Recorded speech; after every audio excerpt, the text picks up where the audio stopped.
Hey y'all, Barbara Collins here with Madre Minutes, and I wanted to give you a wrap up or an update that has been going on for the past really 2 months. I took a long time to tape this video and to share with you really what's been going on the last 2 months after treatment. I've sort of been on sabbatical, and I've been taking a break and having a lot of fun, and now I'm as school sort of is approaching and people are gearing up for back to school, I'm gearing up for back to reality and back to a more regimented life and diet and all of those things. So I have been having a nice time just enjoying family and friends and going on vacation and recovering from radiation. So I'm going to try and wrap all of that up for you and share with you just some of my thoughts about the two large benchmarks that I've been able to accomplish through all of the breast cancer treatments that were recommended for me and where we are with all of that. So, for the past 2 months, I have been on heart medicine, trying to understand or trying to strengthen my heart to get it into a place where it would be able to receive the medication Herceptin that I'm supposed to be on to finish out my it's 54 weeks, I believe, of Herceptin. Now I took Herceptin for about 3 months, 3.5 months. And so those weeks will count, but I think it's only I think I still have like 34 weeks, and they're going to segment them in 3-week intervals. So I still have some time under my belt, but I do have chemo and radiation finished and done, and I was able to ring the bell when I got finished, and that was an amazing time. And I want to share with you some really incredibly divinely orchestrated events that took place in my last 2 weeks, or really in my last week of treatment of radiation. The last week of my radiation treatments, I also celebrated my birthday, and so my sister and her husband came in and stayed with us, and we were able to go out to dinner with some friends, and we were able to celebrate, and that was really a lot of fun. So we did that, and that was just truly a blessing and an incredible time to be able to be with friends and family members who really were there with William and I. We were not only was I celebrating my birthday, but I was also celebrating, this was my 30th anniversary year this summer. And so a lot of the people that were there at the dinner for my birthday had also started with me and William when we first started our marriage. And so that was also a lot of fun. And so that was a tremendous blessing. And then I also found out it was the next day after my birthday, my husband flew home, and on his way home, my soon-to-be son-in-law called him and asked him if he could have our daughter's hand in marriage. Well, you could not have given me a more wonderful birthday gift. And he called and so sweetly talked to me about it. Or William said, you need to call him and give him, some information and whatever. And so that was just such an incredible gift, and such a timely thing that just made my whole, made my whole week. But at the same time, he wasn't going to ask her for like 2 weeks, so I had to hold it. I had to hang on to it for 2 weeks. Well, that was really hard. And luckily, for 2 weeks, because I didn't finish for a whole nother week after my birthday week, but at least I could call his mom and we could talk about it. And I'd be driving down the road and see a big wedding display and a window display of wedding dresses, and I'd just be like, how can I hold this in but I was able to call her, and we were able to squeal and giggle all about it. And she told me all about the ring and how beautiful it was. And so, anyway, so that happened. So that was another thing that was just an incredible thing. Then on my way home from from Houston, I stopped at my usual stop at Buc-ee's, but the line was like really long and it was really crowded for some reason. It was like it was a holiday weekend, but it really wasn't. And so there were a lot of people on the road, and it was just crowded, and I couldn't deal with it. I had just finished my last treatment that day, and I really wasn't sure like how I was going to feel emotionally driving home. You know, if I was going to be a basket case or if I was going to be happy, or I just didn't know. I have to say I held it together, and I just was so thankful. I just had my radio up full blast. I had my sunroof open, and I was just knew I was going home, and that was just such a great feeling. And so I discovered this other really cool place across from Buc-ee's, behind Love's, at that exit in Luling. And it's called Edna's Diner.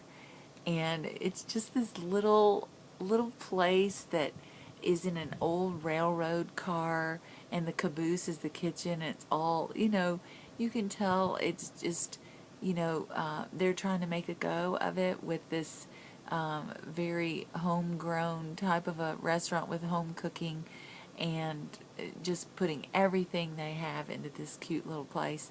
And so I said, well, you know what? I'm going to go try that. I'm going to go see about Edna's.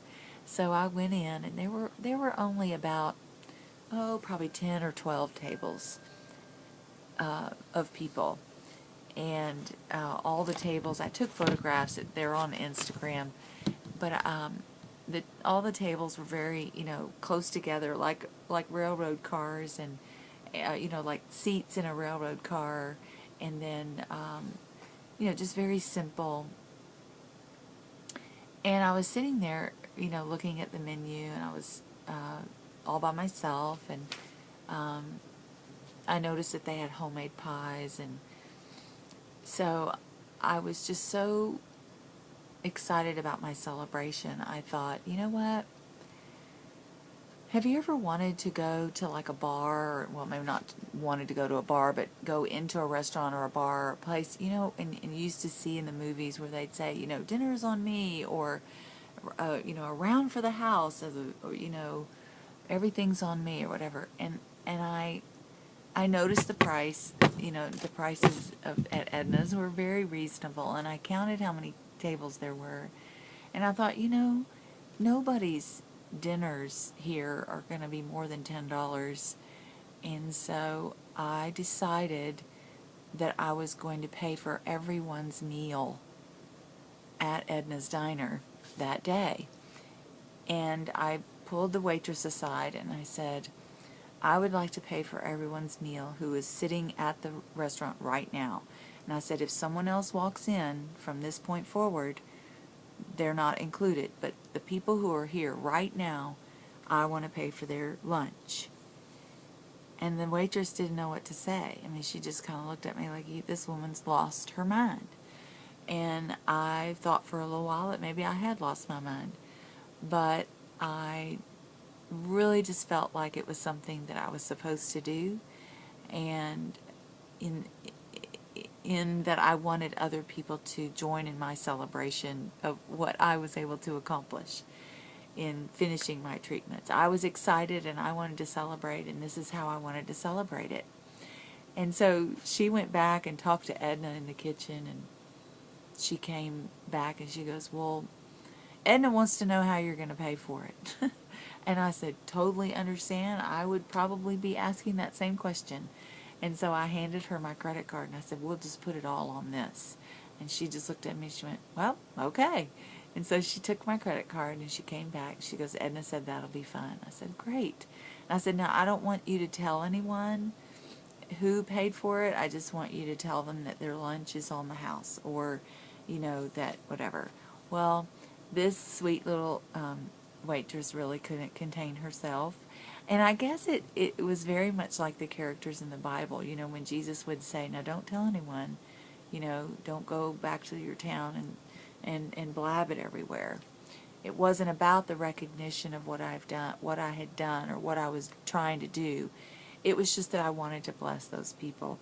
So she told the other waitress, but I guess somewhere in the mix of her telling whatever, how sort of like that telephone game where the message doesn't quite always get to the other end of the telephone line. And she told the other waitress, because she was starting to get checks for people, but I think she failed to mention that I wanted to kind of keep it on the down low. And so she kind of told some people. And so I said, well, just, let's keep it under wraps. So a few people found out, and they came. And actually one woman sweetly went out to her truck and came back and gave me this beautiful cross with a little saying on it, which was so sweet. So some people stopped and said thank you, and that was really, really nice. So then I got to talking to the other waitress, who was the pie maker. She made all the pies for the diner, and they were excellent. And I said, well, I'm going to rate your pie. So I ordered something that I haven't eaten in a year, and I ordered like chicken fried steak and mashed potatoes, and it was fabulous. And so I had that, and then I said, you know what, bring me one of every single piece of your pie. I want to taste every single piece, every single flavor. And she thought, good Lord. I said, well, I'm not going to be able to eat them all, but I just want to taste all of them. She said, okay. And I said, I want to take a piece of coconut cream pie back to my husband because he loves that pie. So they brought out all the pies, and I was tasting them and eating them, and they were great. But I must say that the pecan pie was my favorite, and then the coconut cream, and then I think the lemon chess, and then the chocolate at the end. I'm not a big chocolate person. I don't understand why. I like white chocolate, but for some reason, and I like I don't know. I'm kind of particular about chocolate, but anyway. So I got to taste all the pies, and she was like, well, are you like a food critic or something? I was like, no, I just, I want to taste all your pies. So we got to talking about pies, and I started giving her some suggestions about what to, like maybe putting some rosemary in her crust with maybe the pecan pie or the coconut, and or maybe some basil in with the chocolate. So that was kind of fun to talk about herbs and spices and stuff. So anyway, I paid for everyone. It wasn't that expensive. I mean, it was like, I think it ended up being like $220, and I was thankful that I could afford that. But to me, it just gave me such joy to be able to do that for somebody else, knowing that it was just because of, I guess, the blessing that was heaped on my head that I wanted to share with someone else.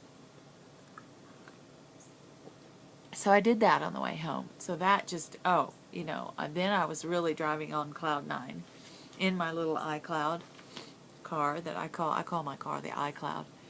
And so that was amazing. So then when I pull up to my house, I pull up after, however long being away, month and a half, and right next door, the lady that had lived next door to me had passed away in October, and they were having an estate sale.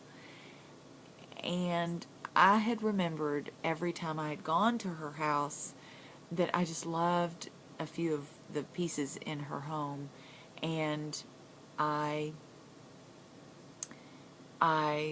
said that if she had an estate sale, that I really wanted to try and go over and acquire some of those items. Well, I walked in, and I knew the lady who was doing her name. It's Fitch Estate Sales, who is fabulous, by the way.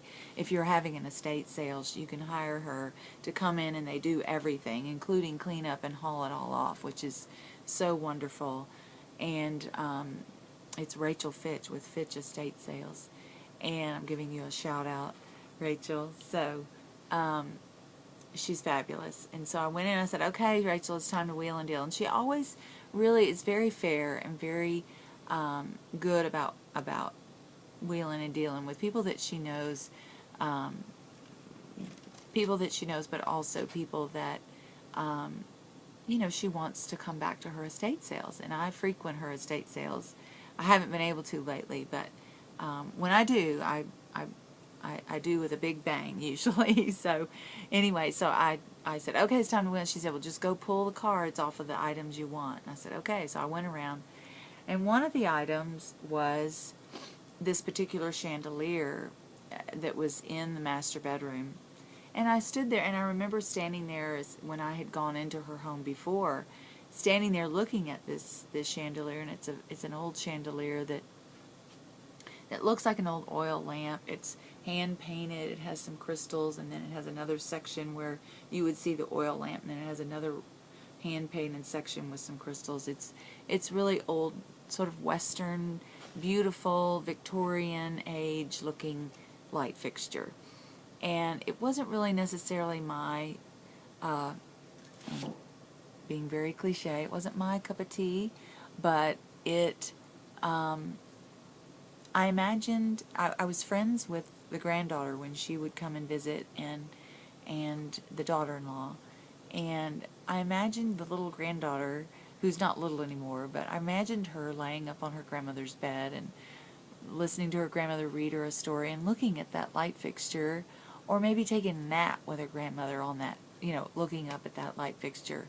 And I just said, you know what, this light fixture it belongs with the granddaughter. So I purposed the whole time that if I was able to buy it and acquire it, that I was going to give it to the granddaughter. And so I was able to buy it, and I said, well, this was a Friday, and I said, well, I'm going out to camp, which this is where I am. I'm out at camp today. I'm videoing from the porch, and I said, well, Rachel, I'm going out to camp, so I'll be back in on Tuesday. And she said, no problem, we'll cut it down for you, and we'll just put it by your back door. So they delivered, luckily, because it was right next door, and I bought like a cement bird bath and some benches, and those are all really great things to have. And I remember them, and I remember my neighbor too when I look at them, and so it's really special. And so she said, well, I'll bring them over. We're coming back over on Tuesday to clean up and take everything down, so I'll bring them over to you. And I was like, great, that sounds great. Because I told her, I was like, I'm not going to be back in till Tuesday. Well, I get there on Tuesday, and granted, I could have called the mother and the granddaughter on Friday when I knew that I had bought them, but I waited until Tuesday. So when I got home and I saw that she had given them to me, I called the mother and I called the mother. I didn't have the granddaughter's number, and I called the mother, and I explained to her what I had done. Well, she immediately burst into tears and said, Barbara, you don't understand how meaningful this is, because she said, not only have you blessed us and me with this story, and she's like crying, and I'm crying telling her the story of how I wanted to get this for her daughter. She said, but Barbara, today is her birthday. And so now I'm going to get to call her and tell her that she's going to get this light fixture of her grandmother's for her birthday. Well, I could not have orchestrated that any more so than you could have. I didn't know when her birthday was. The fact that I waited till Tuesday, which was her birthday, just confirmed to me how blessed and how awesome God is, and how much He walks with us every step of the way. Just that confirmation in my heart that I have not been alone in any of this. So that just finished off my treatment and my 2 weeks. Just amazing. So that was that. And I guess I wanted to just say how incredible it has been to be able to share with you all like this.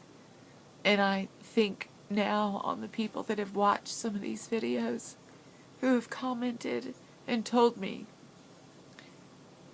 how they are sending their friends to watch. And this is not sadness. This is kind of just what happens when I get an overflow.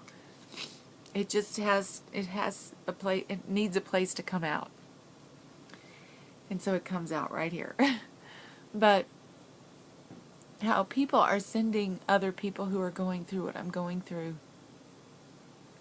and how it's helping them, and how much everyone's cards and letters and text messages and gifts and just all of that, how much that has meant and has really girded me up and given me my armor and giving me the support that I have needed every step of the way, just always focusing me and always pointing me back to God.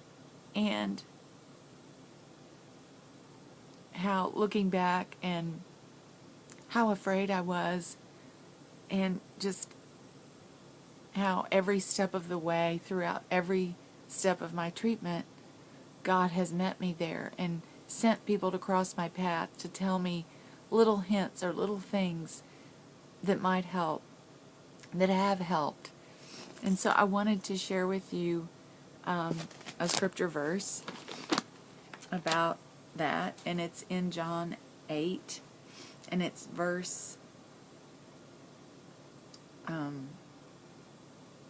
John 8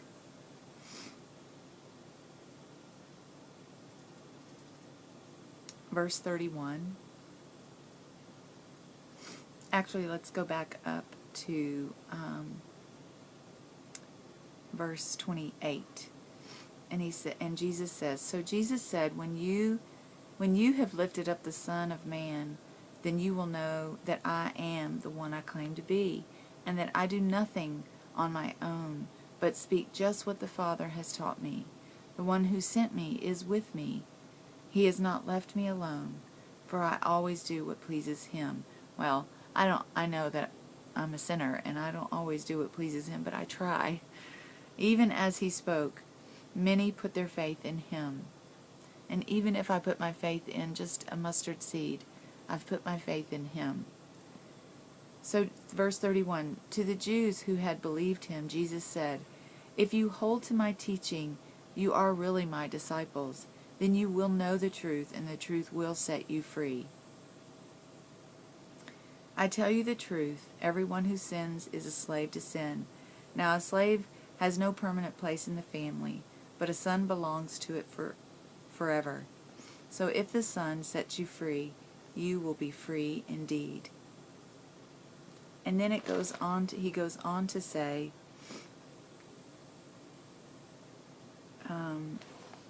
if you skip over to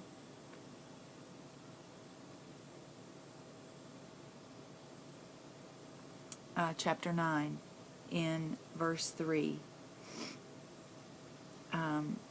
in verse 3b, it says, but this happened so that the work of God might be displayed in his life.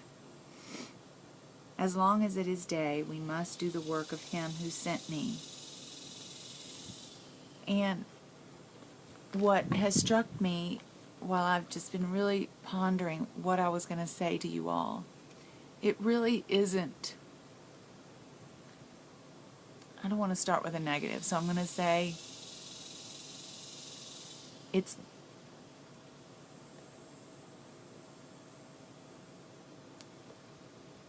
what cancer has done for me.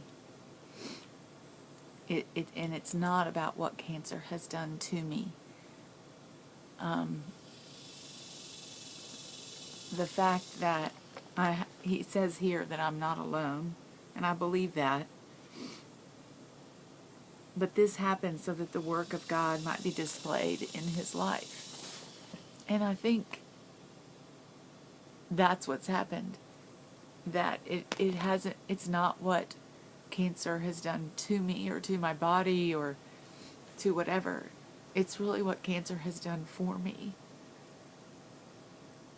And it's a really hard thing to understand unless you've gone through it, that he's just been so faithful, and I've never felt alone, ever. Even when I've been the most scared I've ever been. He is always faithful, and he's always been there. I'm going to post tomorrow a video, and I'm going to go on a walk with my camera, because something came to me today while I was on a walk, and I don't think I can get through it today, but I will do it tomorrow or the next day. But I'm just so thankful to all of you all who have walked with me, carried me, cared for me, cared for the people who have cared for me, prayed, called, all of those things. You have no idea how incredibly important each one of them was for me. So, with that, next week on Tuesday, I start my infusions again. I'm going to continue. They saw improvement, praise the Lord, in my heart numbers since I've been on this heart medicine. And so I'm able to start that medicine. Do I have any kind of reservation? I think I would say that I'm not human if I didn't. I do have, it'll be kind of scary because this is the medicine that, weakened my heart to start with. But they said that this medicine I've been on has improved my heart, so I'm going to trust the process again and walk through this with God and knowing that He knew that ahead of time. I also am going to be starting my 5-year pill of Arimidex. There are side effects to that, but I also know that God has provided me with people that have shared with me nutritional things and homeopathic ways to battle some of these side effects. And so I'm very thankful for that I will meet that head on as well, like I did the other. So really, this process is like a 2 to 7 year deal. So I guess it's stay tuned, and there'll be lots more Madre Minutes to come, sharing with you all this walk and this journey through breast cancer treatments, and really just through life with God and all the love messages that He sends to me that you all see on my posts with Love God. I have a book that's titled Love God that you can go and purchase as an ebook called on Blurb, B-L-U-R-B, blurb.com.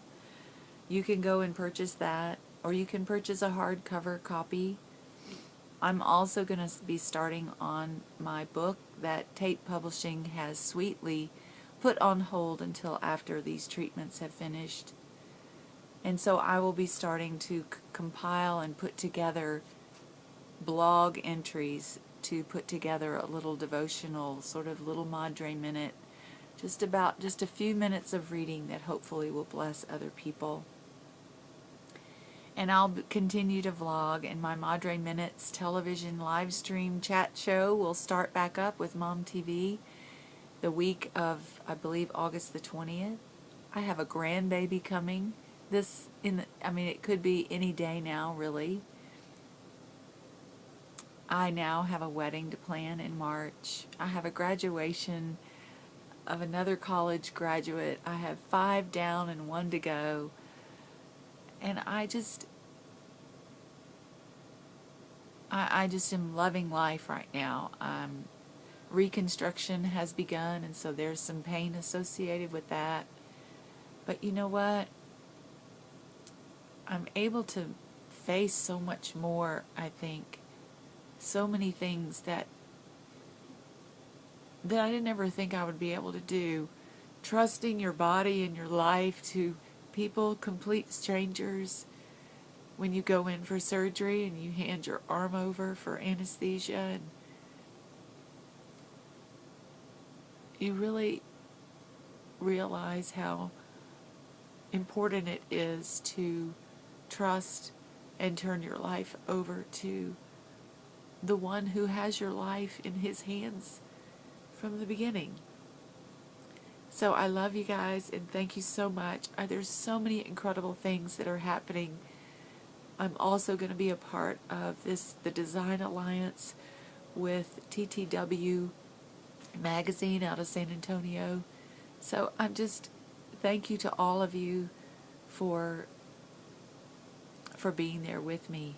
And I just want you to remember that it's not what cancer has done to me, it's what it's done for me. And you've been a part of that. So thank you, and God bless you, and I'll see you right here on Madre Minutes.